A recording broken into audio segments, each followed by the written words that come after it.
have a couple additional integrations that I want to talk about real quick. So we've talked about PayFabric, we've talked about our integration to QuickBooks Online. We also have an integration for ShipStation for handling shipping of packages. And then we have an integration for Shopify for an e-com site. And again, we'll be adding additional e-com websites like Magento, WooCommerce as we move forward. But to start with, we support Shopify integration. So let's talk about ShipStation first. So ShipStation, again, it's an easy setup. There's a fee through ShipStation, it's a third-party service that we integrate to. They handle shipping through multiple different carriers, UPS, FedEx, USPS. They actually use stamps.com to ship through USPS. And so I have an integration set up already. So I can go and I can look and I can disconnect from that. I can reconnect. And again, it is a third-party integration that we manage. I'm going to log into my ShipStation account. So you would go into ShipStation. That's where you would set up your carriers that you're going to use. Where you set up some defaults about your items. You can set up default packages. You can set up weights there. There's a number of different options that you can set up within ShipStation to help you manage those orders through SalesPad. To start with, though, we're going to look over at SalesPad Cloud. So I have my integration set up. And again, the only thing that you need to create your integration between SalesPad and ShipStation is once you have signed up for a ShipStation account, if you go under your account information and choose API settings, you have these API key, or this API key and API secret. You copy those values, paste them into the appropriate fields in SalesPad, and we will connect that or create that integration for you. Those are the only two fields that you need. And again, you get those. You can also generate new API keys, but you get those from within ShipStation. Populate that information into SalesPad Cloud. So I have my integration set up. I can see a log because I've had this integration running for a while. And so there's a couple of things that we want to take a look to make sure we have enabled ahead of time. And so if we go into our sales document type, into our setup, so under my order, and typically we're going to see this used with sales orders. Part of your orders workflow, you use it for sales invoices. You may also use it for like a Shopify integration. And so then you would use it on your sales receipts. But you have to have this can ship checkbox selected for the ship option to show up within SalesPad Cloud. So on my orders, I do have that turned on. So I go back into my sales documents, and there's a couple of things that we do here. So on this sales document, we've added a couple additional tabs. We now have a tracking info tab. That's where you can manually add tracking numbers. So let's say that you're not using ShipStation, you're using like a separate UPS WorldShip system. So you could click the new button and you can manually add in your own tracking numbers. We also have a ShipStation shipments, which we'll come back to. This shows any shipments that have happened or that have been performed from ShipStation, and we pass back or get back that package level detail that shows up here. And so in this case, I have a number of different lines. Again, we don't respect, or as far as when sending information to ShipStation, we don't look at back order quantities, we don't look at quantity fulfilled. We are expecting you to have workflow set up to handle that so that only the documents that you're sending over to ShipStation are legitimately ready to be shipped. So this is going to look a little funny because I do have a backordered line. Actually, let me just take those guys off. We're going to end up with just one line item on this document. And so we have our one line item on it. So I have this document ready to go. Under my More Actions, I have the option of getting shipping rates. Now this does not work with USPS, although it does work with UPS and FedEx. But this calls ShipStation and we'll get rates back. And there's a couple other things that we do that I want to point out first before we look at that. You'll notice I have no shipping method set. When I hit my drop down for shipping methods, I have all of these USPS shipping methods that I've set up. So on the first time our integration runs for ShipStation, right after you've integrated or that you've tied the two systems together, our integration will run and we will pull over all shipping methods based off of the carriers that you have set up. In this case, I have USPS set up, and so it pulls over all the USPS shipping methods, carrier available shipping methods from ShipStation and creates them in Cloud for you. This should save you time in that you don't have to set all of those up ahead of time, or at some time later on, you don't have to set up like UPS Ground versus FedEx Ground and all of these additional shipping methods. So we pull all those over for you. By setting these, it allows you to speed up what happens, or what the information that we send over to ShipStation. Another piece that is required is that on all of your addresses, we have to pass a country code. It's a requirement from ShipStation. So just something to keep in mind. This is something you may want to go through and just spend some time cleaning up. They do only support the 2-character country codes. So in this case, US. So we're going to go ahead and just save that address with the US country code on it. So now that we have that address saved, we can go and we can ship this document. It's going to tell us if we have any errors, so don't worry about it if there's something that you don't have fully set up yet. But in this case, I've shipped this document. A couple of things happen when we mark the document as read-only. You'll see the blue heading here at the top. We also flag it that it is awaiting shipment. The idea is that we don't want to be making changes to this document while it's sitting in ShipStation waiting to be shipped. So order number 43 we've sent over to ShipStation. And so now if we flip over to ShipStation and we refresh this screen, we see order number 43 is sitting over here. If we drill into that document, we see my one line item. We will also see the unit price that is passed over here. Now, your document total here may not match the document total within SalesPad Cloud, and there's a couple of reasons. One is we don't pass tax over. We don't pass discounts over. We don't pass line item discounts over.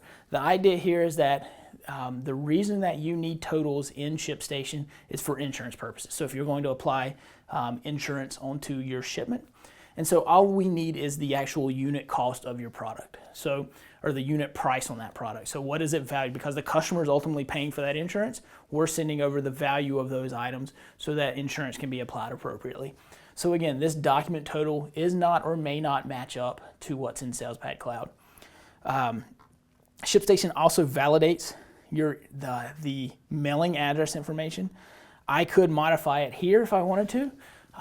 Keeping in mind though that if I modify addresses directly within ShipStation, it's going to fix this package in ShipStation, but any subsequent package that I ship to this customer out of SalesPad is not going to have the correct address on it. The ideal solution here is to void this transaction or cancel this transaction out of ShipStation, go back to SalesPad Cloud, which when voiding that or canceling that transaction out of ShipStation, we unlock the document for you in Cloud. Go back into Cloud, modify the address there, correct the address there on the customer card and on that existing sales transaction. So that way, going forward, any additional sales to that customer will have that correct address and you won't have to mess with it every time. So you would fix it there. We do have a number of different things. So again, we will send over that service. If you have weights on the item, we will send that information over. I do not, in this case, have a weight set up for 100 XLG. I can go ahead and pick a default package.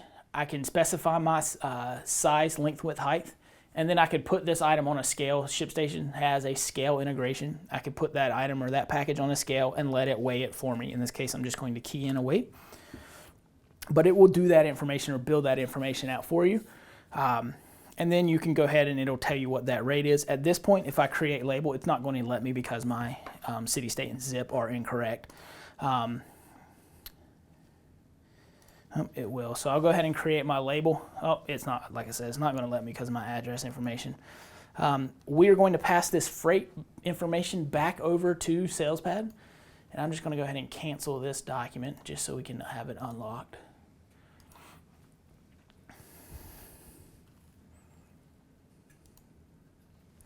So back in SalesPad, and again, the next time the integration runs, it's going to unlock this document for me. If we had successfully shipped the document, again, we had a good address, then we're going to see the shipping field populated with the shipping rate.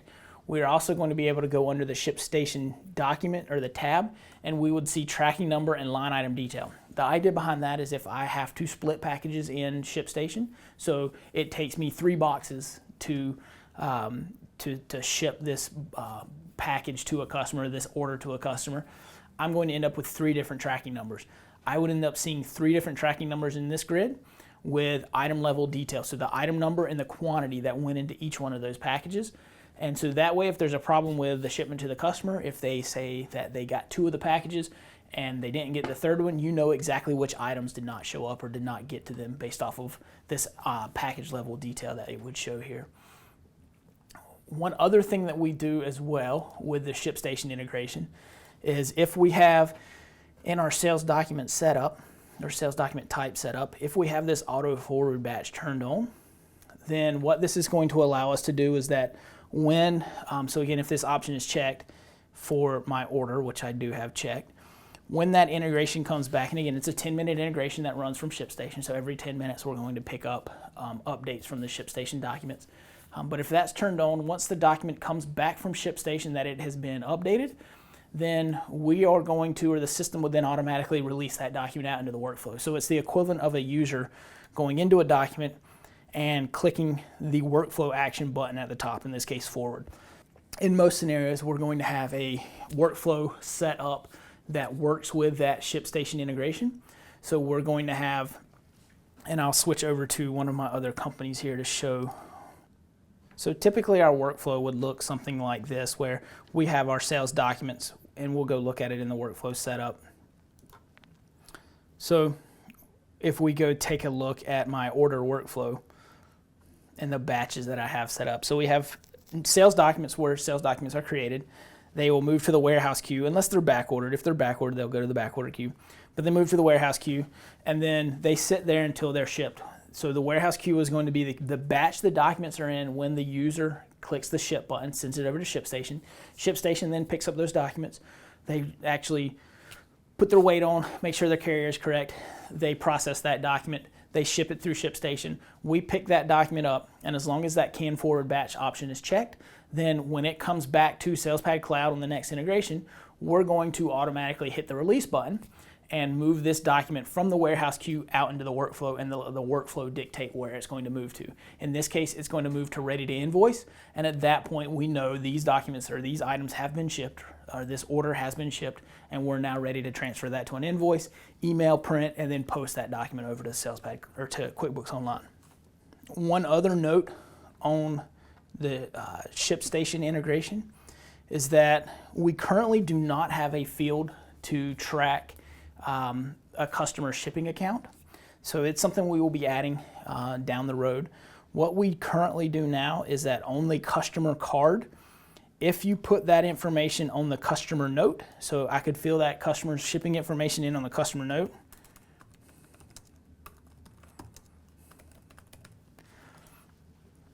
So any new transaction, let's say I create a new order off of this Cool Cars customer, we're going to automatically copy that note from the customer card over to the sales document, and then we are going to pass this note. So let me just add a sales line real quick. Let's see what we have here.